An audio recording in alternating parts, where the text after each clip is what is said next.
دیکھیے یہ باتیں ہم بھی سن رہے ہیں کہ انتظامی ڈھانچے یہ بنانے جا رہے ہیں.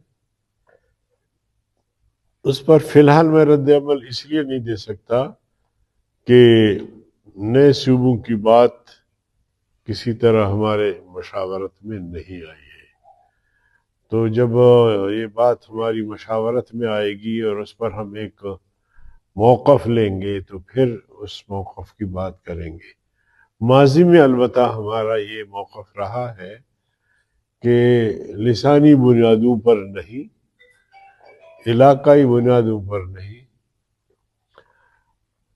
البتہ اگر انتظامی بنیادوں پر ضرورت پڑے تو اس میں اس صوبے کے عوام سے، اس کی اسمبلی سے اگر قرارداد پاس کی جائے تو اس کی روشنی میں پھر آگے قانون سازی ہو سکتی ہے.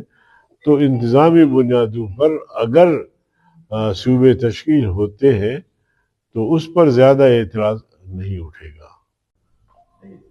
دیکھیے دہشت گردی کے خلاف جنگ تو 1952 سے شروع ہے. کبھی یہ جنگ تیز رہی ہے، کبھی ذرا نارمل رہی ہے. بیچ میں صلح صفائی بھی ہوئی ہے. اس کی مثال میں اس طرح دیتا ہوں کہ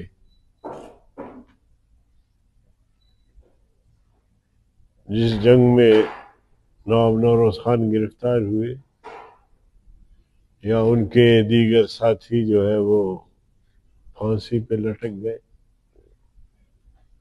1990 کے انتخابات میں پھر یہ تمام جتنے بھی قوم پرست تھے وہ قومی دھارے میں آ گئے اور سب نے مل کر الیکشن میں لڑا.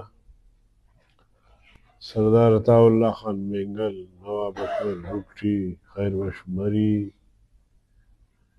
اور خان عبدالولی خان، جتنے بھی قوم پرست تھے، اور پھر ان دو صوبے میں جمعیت علماء اسلام ایک مؤثر طاقت تھی، ہم نے مل کر الیکشن میں لڑا.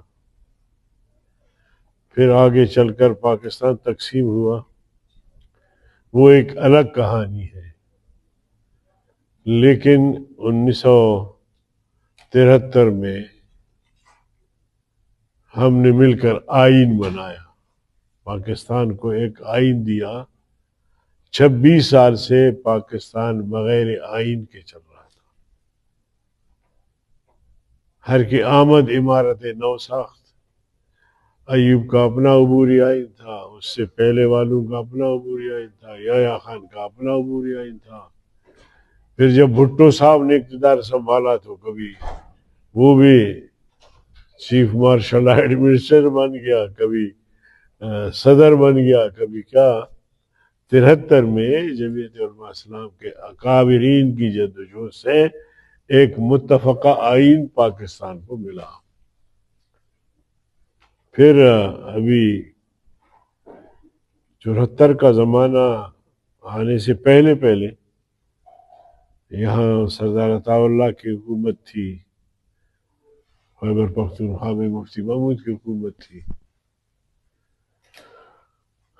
تو یہاں حکومت کو تحلیل کیا گیا اور وہاں جو ہے وہ نیب کا کیا گیا، اور پھر بلوچستان پہ پھر فوج کشی، اور پھر یہ لڑائی چلتی رہی. ضیاء الحق آیا، اس نے معافی کا اعلان کیا. پھر بلوچ قومی دھارے میں آ گئے جو کہتے ہیں کہ نہیں مانتے. پھر یہ قومی دھارے میں آ گئے. پھر 1988 کے الیکشن میں سب نے حصہ لیا، نواب خیر بخش مری کے بیٹوں نے بھی حصہ لیا، اور اسی طرح اختر جان نے بھی حصہ لیا، نواب بگٹی نے بھی حصہ لیا، جتنے بھی قوم پرست تھے، ڈاکٹر مالک، ڈاکٹر عبدالحی، میں خود نے بھی بنا.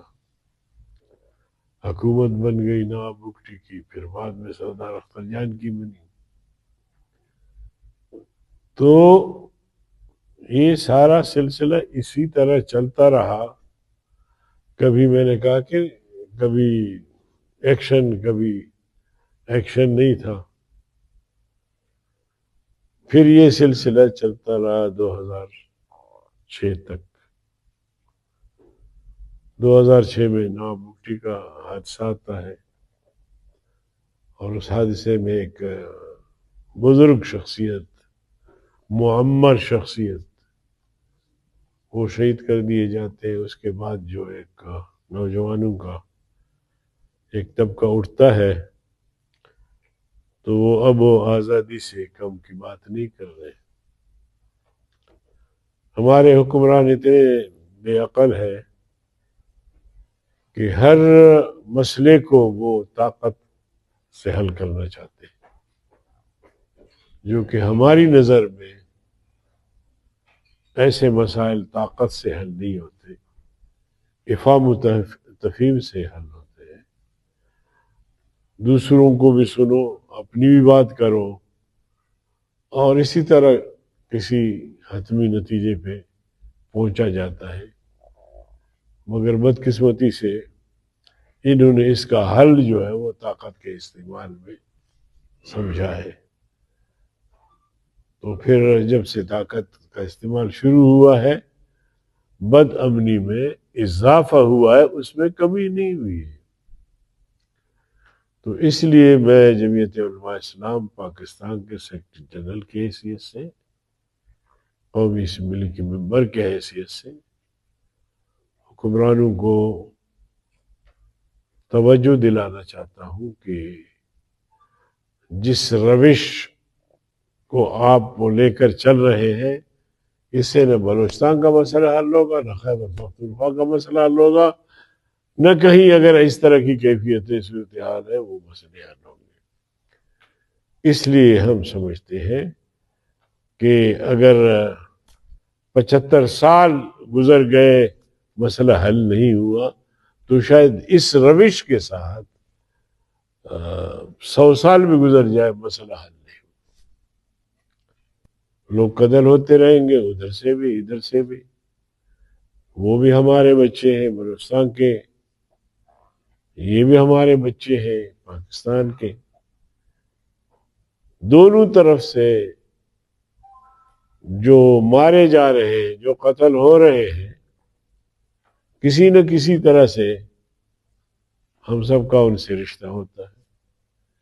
چاہے وہ فورسز میں سے ہو، کسی کا بیٹا پولیس میں ہے، کسی کا بیٹا ایف سی میں ہے، کسی کا بیٹا آرمی میں ہے، اور جو مزاحمت کار ہے ان میں بھی اسی طرح کی صورتحال ہے.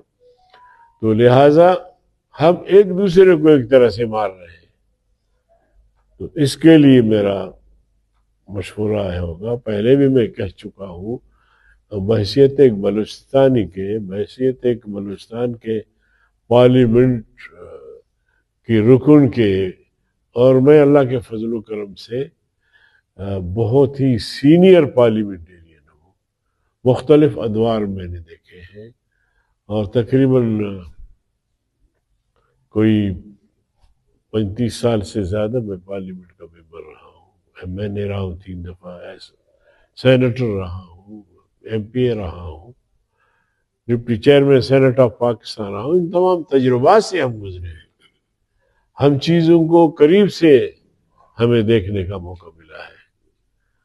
تو ہم یہ ساری چیزیں دیکھتے ہیں، ہمارے نظروں سے گزرتے ہیں.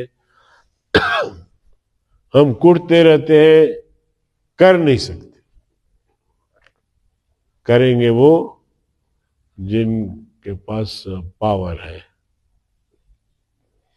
جس کو آپ اسٹیبلشمنٹ کہتے ہیں، وہ کر سکتے. اگر وہ اپنی روش تبدیل کرے اور مصالحت کا راستہ لے، تو آج نہیں تو کل، کل نہیں تو پرسوں کوئی نہ کوئی راستہ نکل سکتا ہے.